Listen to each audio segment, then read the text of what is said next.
వృశ్చికాసనం friends. జై శ్రీరామ్. జగన్నాథ చితన తంపున మురారికి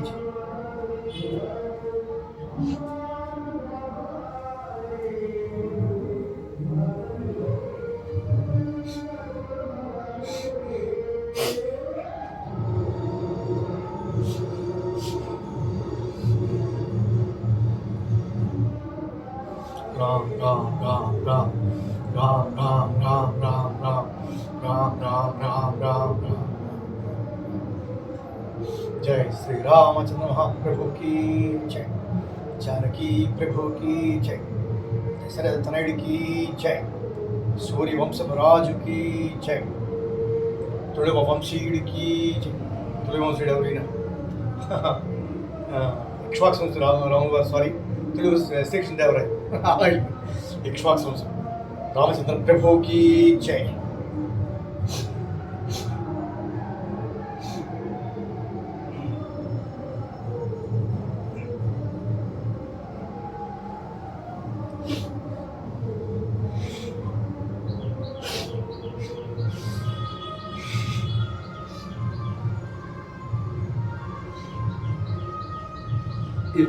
ఈ trick చేసి షేక్ చేస్తుంటాను. చాలా ట్రిక్, చాలా కేర్ఫుల్గా చేయాలి, ఫ్రీగా చేయాలి, స్లోగా జాగ్రత్తగా ట్రిక్ చేసుకుంటే సిచ్యువేషన్ ఇస్తుందా, మూమెంట్ ఇస్తుందా, యాక్చువల్ చేయాలి.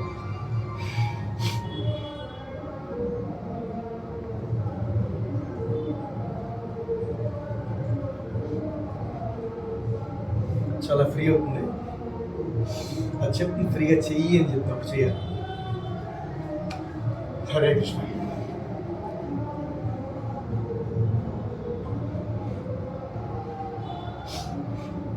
राधा कृष्ण वृंदा भगवान.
హరే కృష్ణ. ఎప్పుడు మనం సర్వదా మన కులదైవం అంటూ ఒకటి ఉంటాడు. ఆవిడ ఉంటుంది, ఆయన ఉంటే అమ్మ ఉన్నట్టుగా మన కులదైవాన్ని ఎప్పుడు స్మరించుకోవాలి. మా ఇరువేలు పాపద్బాంధుడు గోవిందుడే మా కులదైవం. శ్రీభూ నీలాదేవి గోదాదేవేరి శ్రీమన్నారాయణమే నారాయణమే మా ప్రాణం. ఎప్పుడైతే మనం ప్రతిరోజు కృతజ్ఞత ఎందుకు తెలుపుకోవాలంటే మానవ జన్మ అసలు దుర్లభం, చాలా కష్టం. ఇన్ని ప్రాణులు మన కంటే మన కళ్ళ మీద చూస్తున్నాం. ఎన్నో ప్రాణులు చచ్చిపోతున్నాయి, పుడుతున్నాయి, పోటాడుకుంటున్నాయి, పుడుతున్నాయి. మరి అలాంటి జీవులోంచి మనం వచ్చామని మీకు తెలుసా? ఎస్ ఫ్రెండ్స్, అవును. అన్ని జీవరాశుల్లోంచి జన్మలెత్తుకుంటూ మనిషి తెలుసో తెలియక పొరపాటున ఏ శివలింగానికి ఆ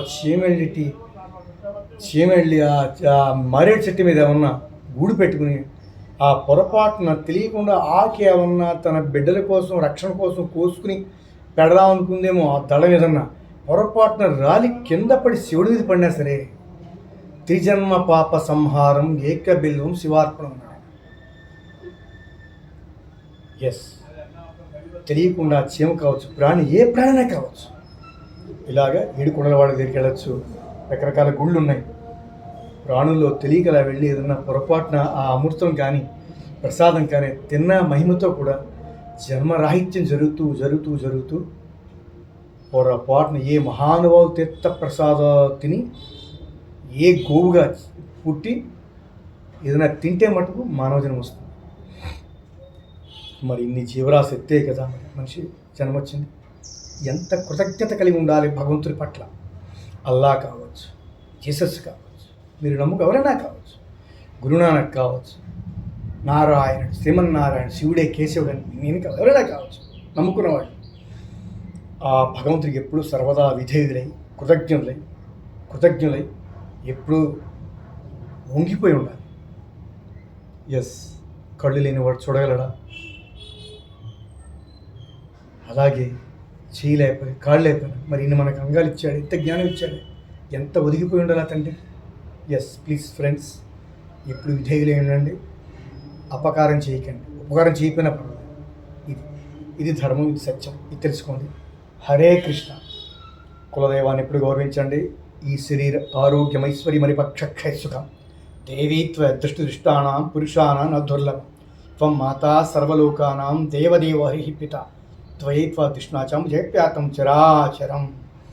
ఈ అనంత విశ్వంలో ఎన్నో ప్రాణులు సృష్టించేది, లయం చేసేది అన్నీ ఉమామహేశ్వరుడు అంటుంది, శ్రీమన్నారాయణుడే, అన్నీ ఆయనే. ఈ సృష్టికి సూర్యుడి చంద్రుడు ఎలాగో, మన ఈ శరీరానికి 2 నేత్రాలు ఎలాగో, ఆ పరమేశ్వరుడు శ్రీమన్నారాయణ ఇద్దరు కూడా అలాగే. శ్రీమన్నారాయణ అలాగా ఇద్దరు ఉన్నారు, జగత్ ఇద్దరు ఉన్నారు, ఇద్దరు సమానమే, ఇద్దరు ఒకటే. ఇద్దరిని మనం గౌరవించాలి, ఇద్దరిని మనం ప్రేమించాలి. శివుడు విష్ణువు సహాయపడతాడు, విష్ణువు శివుడు సహాయపడుతున్నాడు. సుదర్శన చక్రం శివుడి యొక్క కొనే కదా, త్రిశూల కొనే కదా. ఎన్నో అవతారాలు ఎత్తి రాక్షసులకి తన భార్యని కావచ్చు, తల్లి పార్వతి అమ్మని కావచ్చు, తన దేహాన్ని కావచ్చు, ప్రాణం కావచ్చు, ఏవైనా అన్ని అవలలుగా ఇచ్చేసేవాడు భక్తుల కోసం శివయ్య. అందులోంచి కాపాడినవాడు విష్ణువు కాదా? అలాగే విష్ణువుని కాపాడింది రాముల వారు కాదా? తోడ్పడింది హనుమంతుడు కాదా? రాముల వారు అవతారన్నప్పుడు ఇలాగే అంతే. వాళ్ళంతా ఒకటి. మనం ఇప్పుడు భేదాలు చూపించుకోవద్దు. ఇద్దరు మనకు 2 కళ్ళు ప్రాణంగా భావించాలి, పూజించాలి. హరిద్వేషి మోక్షం లేదు, హరద్వేషికి మోక్షం లేదు. హరిలోకి భేదము లేదని పూజించిన వాడికి మోక్షం. ఇది శాస్త్రం. ఇది నాకు నా జన్మించిన తండ్రి నేర్పాడు ఈ జ్ఞానం. ఎస్, మా నాన్నగారు చాలా జ్ఞాని. నిజంగా నేను ఆయన కడుపును పుట్టి నేను సొంటనే నాకు ఏం అబ్బలేదు. చిన్నప్పటి చదువుకుంటూ బయటపోయింది, వేరే విషయం. ఈ ఆటలు క్రికెట్ ఏదో రకరకాల వెళ్ళిపోయేవాడిని. కానీ ఆయన నేర్చుకుంటే ఎంత గొప్ప, అంత ఆనందం అనిపిస్తున్నాడు. చదువు లేక ఏదో అత్త సమాప్తులు బిఏ పాస్ అని, కానీ వేరే విషయం కానీ ఇంకెంత జ్ఞానం వచ్చి ఉండేదో. సాంస్క్రిట్ పండితులు మా నాన్నగారు, మంచి పండితులు మా నాన్నగారు, సాంస్క్రిట్. అవన్నీ కూడా నాన్నగారి దగ్గర నేను నేర్చుకున్నాను. నాన్నగారు చెప్తుంటే విన్నాను. రాత్రిపూట ఆయన కాళ్ళు తీసుకెళ్ళేవాడిని, తల పట్టేవాడిని. అప్పుడు కథలు చెప్తాను విని చెప్పి నాకు నేర్పేవారు. నాకు చెప్పేవారు కథలు. అవి వినికిడి ద్వారానే నాకు వచ్చింది. ఇంకా చదివితే ఇంకెంత జ్ఞానం వచ్చి ఉండేది. అన్ని పుస్తకాలు ఇచ్చి ఎన్నెన్ని సంవత్సరాలు పుస్తకాలు ఇచ్చి కొనిచ్చేవాడు. నేను ఎప్పుడు చదువుని పెట్టేవాడిని, శ్రద్ధ పెట్టుంటే ఎంత గొప్పవాడిని అయ్యండి. చెప్పారు నాన్నగారు ఒకటే ఒక్క మాట, అది నాకు వేదం. నిజంగా చెప్తున్నా, అది మీరు కూడా తెలుసుకోండి ఫ్రెండ్స్. ఒకటి, ఏ దేవతామూర్తిని విమర్శించకూడదు. మా నాన్నగారు చెప్పింది ఒకటే, కృష్ణ పరమాత్ముడికి ఇది విశ్వరూప సందర్శన యోగం భాగ్యం ఎవరికీ లేదు సృష్టిలో. ఉడాయిస్తుంది. ఓకే, అమ్మవారికి కూడా దర్శనం లేదు. దేవతలందరూ కూడా ఆయన విశ్వరూపం చూడాలని చెప్పేసి ఎంతో తహతలాడుతూ ఉంటారు. అలాంటి భారతం అంతా అయిపోయిన తర్వాత ఎండింగ్లో అసలు ఆయన రూపం చూపించారు. ఎవడో కూడా చూపిస్తే కదా చెప్పుకుంటాడు ఈ మేడ తెలుస్తుందని. అది కూడా అందరికీ చూపించాడు. ఎంత విశ్వాసం, ఎంత భక్తి, ఎంత ప్రేమ, ఎంత తన్మయత్వం ఉంటేనే భక్తుడికి భగవద్ దర్శనం లభించదు. ఇప్పుడు ఎందుకంటే భగవంతుడు ఏదైనా కనపడ్డాడు అనుకోండి, వీడికి బాగానే ఉన్నాయిలే, బాగానే ఉన్నారా, ఈ రకరకాల నెగిటివ్ థాట్స్ రాకూడదు అనమాట. అలా నెగిటివ్ థాట్స్ రాకుండా ఉండేవాడు ఒక్కడే ఒకడు ఉన్నాడు. ఎంత భక్తుడైనా సరే ఆ భక్తులలో ఉత్తముడు, అగ్రగణ్యుడు అర్జునుడు ఒక్కడే. అందుకని విశ్వరూప సందర్శన భాగ్యం కలిగించాడు. అయినా చూడలేకపోయాడు ఆయన. సకల ముక్కోడు దేవతలు సర్వం అన్నీ కనపడే రకరకాలుగా మొత్తం కళ్ళిరి పడిపోయాడు, వేషం సముద్రం పడిపోయాడు. సత్వగుణ సమేతం కనపడుతూ నేను చూడలేకపోతున్నా చెప్పి ఇది మొక్కుకున్నాడు. మొత్తం మీద నేను గాంచలేకపోతున్నాను ఆయన, ఈ భూకంపాలు ఇవన్నీ నేను వెళ్ళాలి, రకరకాల ప్రణాళాలు ఉన్నాయి, ఇవన్నీ చూడలేకపోతున్నాయి, ఎక్కడున్నా అది మధ్య గుర్తులింగిలేకపోతున్నాయి, నమస్కారం విన్నాయి, సత్వగుణ సమేత రూపాయలు సుందర రూపం నా చాలు అని చెప్పి ఆయన శరణు వేడాడు. ఓకే, మొత్తం మీద కనపడి. అయితే సృష్టి అంతా నడవాలంటే రకరకాల దేవతలు ఉండాలి. ఆయనే సృష్టిస్తాడు కులవృత్తులని రకరకాలుగా, మళ్ళీ ఆయన లైన్ చేసుకుంటాడు. ఇవన్నీ మూలం ఎవరయ్యా అంటే దేవుడు ఒక్కడే. అల్లా కావచ్చు, జీసస్ కావచ్చు, గురునానక్ కావచ్చు, రకరకాల దేవతలు కావచ్చు. ఏ దేవతలు విమర్శించకు, అన్ని దేవుని పూజించి గౌరవించు అని చెప్పి మా నాన్నగారిని నేర్పింది. ఆ ధర్మాన్ని పాటిస్తున్నా. అది అతిథి దేవోభవ అంటారు. మరి దేవతలు విమర్శించకూడదు కదా. ఇంకోటి విమర్శించవచ్చు, విమర్శించుకుంటున్నారు వాళ్ళ అజ్ఞానం, మనకు సంబంధం లేదు. నేను విమర్శించను. హరే కృష్ణ, మీరు విమర్శించకండి. ప్రతి దేవతలను భగవంతున్నాడు, మనం నమ్మండి. ఏ దేవత కూడా పొట్టకొట్టమని చెప్పరు కదా. Thank you my friends. Hare Krishna. Thank you. Hare Krishna.